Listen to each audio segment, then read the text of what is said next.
friends, welcome back to my channel Avyakrita's Vlogs. My name is Avyakrita and today in this video I'm going to give you some important facts and history about Gandhi. Who was Mahatma Gandhi, when he was born, what was his life story? We're going to know about it in this video. So watch it till end and happy Gandhi Jayanti to all of you. So please enjoy the video. Revered the world over for his non-violent philosophy of passive resistance, Mohandas Karamchand Gandhi was known to his many followers as Mahatma or the Great Souled One. He began his activism as an Indian immigrant in South Africa in the early 1900s and in the years following World War I became the leading figure in India's struggle to gain independence from Great Britain. Known for his ascetic lifestyle, he often dressed only in a loincloth and shawl and devout Hindu faith. Gandhi was imprisoned several times during his pursuit of non-cooperation and undertook a number of hunger strikes to protest the oppression of India's poorest classes, among other injustices. After partition in 1947, he continued to work towards peace between Hindus and Muslims. Gandhi was shot to death in Delhi in January 1948 by a Hindu fundamentalist. Mahatma Gandhi's early life. Mohandas Karamchand Gandhi was born on October 2, 1869 at Porbandar in the present-day Indian state of Gujarat. His father was the Dewan, Chief Minister of Porbandar. His deeply religious mother was a devoted practitioner of Vaishnavism, worship of the Hindu god Vishnu, influenced by Jainism, an ascetic religion governed by tenets of self-discipline and non-violence. At the age of 19, Mohandas left home to study law in London at the Inner Temple, one of the city's 4 law colleges. Upon returning to India in mid-1891, he set up a law practice in Bombay but met with little success. He soon accepted a position with an Indian firm that sent him to its office in South Africa. Along with his wife, Kasturbai, and their children, Gandhi remained in South Africa for nearly 20 years. Gandhi was appalled by the discrimination he experienced as an Indian immigrant in South Africa. When a European magistrate in Durban asked him to take off his turban, he refused and left the courtroom.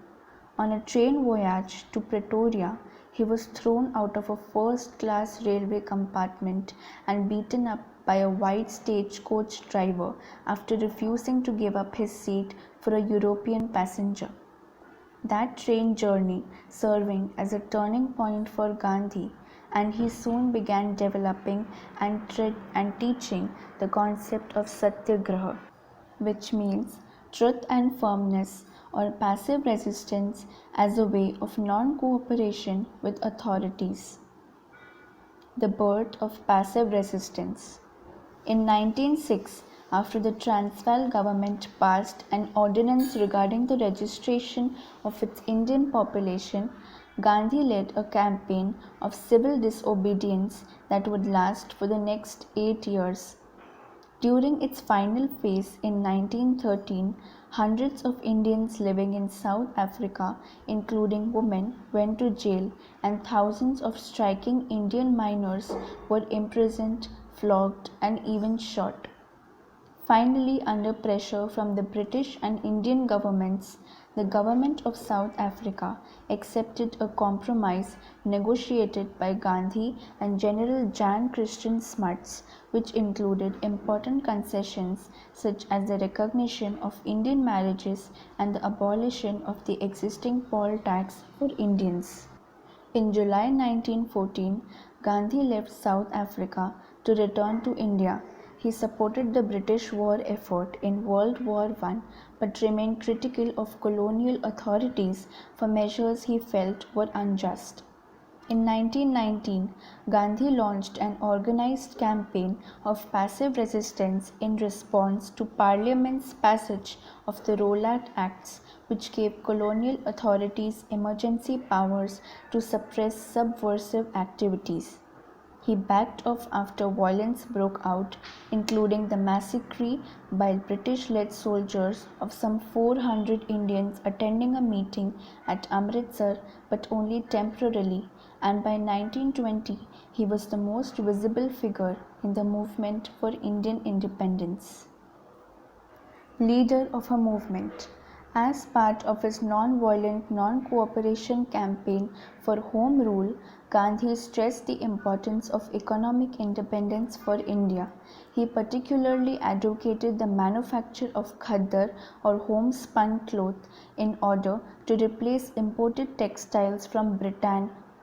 Gandhi's eloquence and embrace of an ascetic lifestyle based on prayer, fasting, and meditation earned him the reverence of his followers, who called him Mahatma, Sanskrit for the great souled one.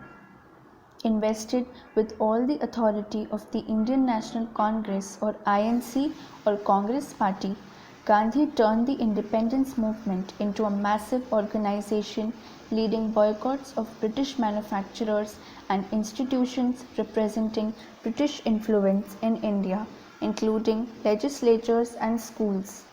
After sporadic violence broke out, Gandhi announced the end of the resistance movement to the dismay of his followers. British authorities arrested Gandhi in March 1922 and tried him for sedition.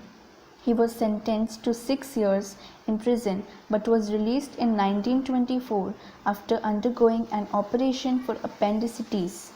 He refrained from active participation in politics for the next several years, but in 1930 launched a new civil disobedience campaign against the colonial government's tax on salt, which greatly affected Indians' poorest citizens. A divided movement. In 1931, after British authorities made some concessions, Gandhi again called off the resistance movement and agreed to represent the Congress Party at the Round Table Conference in London. Meanwhile, some of his party colleagues, particularly Muhammad Ali Jinnah, a leading voice for India's Muslim minority, grew frustrated with Gandhi's methods and what they saw as a lack of concrete gains. Arrested upon his return by a newly aggressive colonial government, Gandhi began a series of hunger strikes in protest of the treatment of India's so-called untouchables, the poorer classes, whom he renamed Harijans or Children of God. The fasting caused an uproar among his followers and resulted in swift reforms by the Hindu community and the government. In 1934, Gandhi announced his retirement from politics as well as his resignation from the Congress Party in order to concentrate his efforts on working within rural communities. Drawn back into the political fray by the outbreak of World War II, Gandhi again took control of the INC, demanding a British withdrawal from India in return for Indian cooperation with the war effort. Instead, British forces imprisoned the entire Congress leadership, bringing Anglo-Indian relations to a new low point.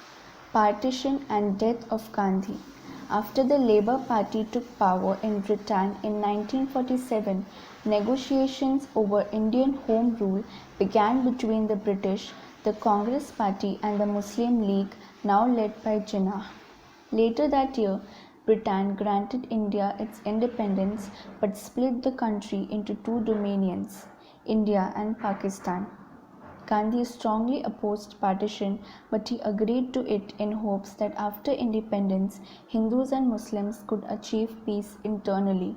Amid the massive riots that followed partition, Gandhi urged Hindus and Muslims to live peacefully together and undertook a hunger strike until riots in Calcutta ceased. In January 1948, Gandhi carried out yet another fast, this time to bring about peace in the city of Delhi. On January 30, 12 days after that feast ended, Gandhi was on his way to an evening prayer meeting in Delhi when he was shot to death by Nathuram Godse, a Hindu fanatic enraged by Mahatma's efforts to negotiate with Jinnah and other Muslims. The next day, roughly 1 million people followed the procession as Gandhi's body was carried in state through the streets of the city and cremated on the banks of the holy Jumna River. Now let's learn about some facts. Did you know in the famous Salt March of April-May 1930, thousands of Indians followed Gandhi from Ahmedabad to the Arabian Sea. The march resulted in the arrest of nearly 60,000 people, including Gandhi himself.